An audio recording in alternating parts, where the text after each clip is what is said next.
പാറ പോലെ കടുത്ത ഹൃദയമുള്ള ഉമർ ഇബ്നുൽ ഖത്താബ് റളിയല്ലാഹു അൻഹു, ധൈര്യത്തിൻ്റെ തൻ്റെടത്തിൻ്റെ പ്രതീകമായി. ഉമർ എന്ന് പറഞ്ഞാൽ തന്നെ ധൈര്യവും തൻ്റെടവും അചഞ്ചലതയുമാണ്. ആ ഉമർ ഖത്താബ് റളിയല്ലാഹു അൻഹു അത് ഇസ്ലാം സ്വീകരിക്കുന്നതിന് മുമ്പ്, ഇസ്ലാം സ്വീകരിച്ചതിന് ശേഷം കരഞ്ഞ് കരഞ്ഞ് കരഞ്ഞ് അക്ഷരാർത്ഥത്തിൽ ഉമർ ഖത്താബ് റളിയല്ലാഹു അൻഹുവിനെ കുറിച്ച് പറയുന്നവർ പറയുന്ന ആലങ്കാരിക പദമല്ല, മറിച്ച് നിരന്തരമായി കരഞ്ഞിട്ട് 2 ചാലുകൾ കവിൾത്തടത്തിലുണ്ടായിരുന്നു എന്നാണ്. ശരിക്കും വെറുതെയല്ല, 2 ചാലുകൾ എപ്പോഴും കവിൾത്തടത്തിലുണ്ടായിരുന്നു. കണ്ണുനീരൊഴുകി ഒഴുകി ഒഴുകി. എങ്ങനെ ആ ഹൃദയം എങ്ങനെയായി? പരിശുദ്ധ ഖുർആൻ. അതാണ് അള്ളാഹു പറയുന്നത്, ഫവൈലുൽ ലിൽ ഖാസിയത്തി ഖുലൂബുഹും മിൻ ദിക്രില്ലാഹ്. അള്ളാഹുവിൻ്റെ ദിക്റിനെ തൊട്ട് ഹൃദയം കടുത്തുപോയവരെ നിങ്ങൾക്ക് നാശം.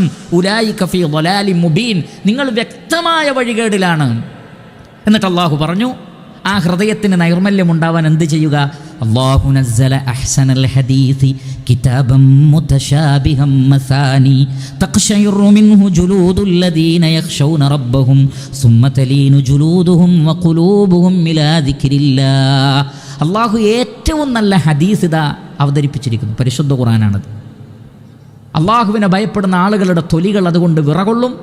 പിന്നീട് അവരുടെ തൊലികളും ഹൃദയങ്ങളും അള്ളാഹുവിൻ്റെ ദിക്റിലേക്ക് വിനയപ്പെട്ടു വരും. ദാലിക ഹുദല്ലാഹ്, അതാകുന്നു അള്ളാഹുവിൻ്റെ മാർഗദർശനം. യഹ്ദീ ബിഹി മൻ യശാ, അള്ളാഹു അവൻ ഉദ്ദേശിക്കുന്നവർക്ക് ആ മാർഗദർശനം നൽകുന്നു. അപ്പോൾ ഖുർആനിലൂടെ നമ്മുടെ തൊലികളും നമ്മുടെ ഹൃദയമൊക്കെ നൈർമല്യമുള്ളതായിത്തീരുന്നു, അള്ളാഹുവിനെ ഭയപ്പെടുന്നതായിത്തീരുന്നു, ഈമാനും തഖ്വയും ഇഖ്ലാസ് കൊണ്ടും നിറഞ്ഞതായിത്തീരുന്നു. അതുകൊണ്ട് ഈമാൻ വർദ്ധിക്കാനുള്ള 2ാമത്തെ കാര്യം പരിശുദ്ധ ഖുർആനിൻ്റെ പഠനമാണ്, നിരന്തരമായ ഖുർആനുമായിട്ടുള്ള ബന്ധമാണ്, അതിൻ്റെ പാരായണമാണ്, അത് കേൾക്കലാണ്, ഖുർആനിനെക്കുറിച്ചുള്ള ചർച്ചകളാണ്, ഖുർആനിലെ വിഷയങ്ങളെക്കുറിച്ചുള്ള പഠനങ്ങളാണ് എന്ന് മനസ്സിലാക്കുക.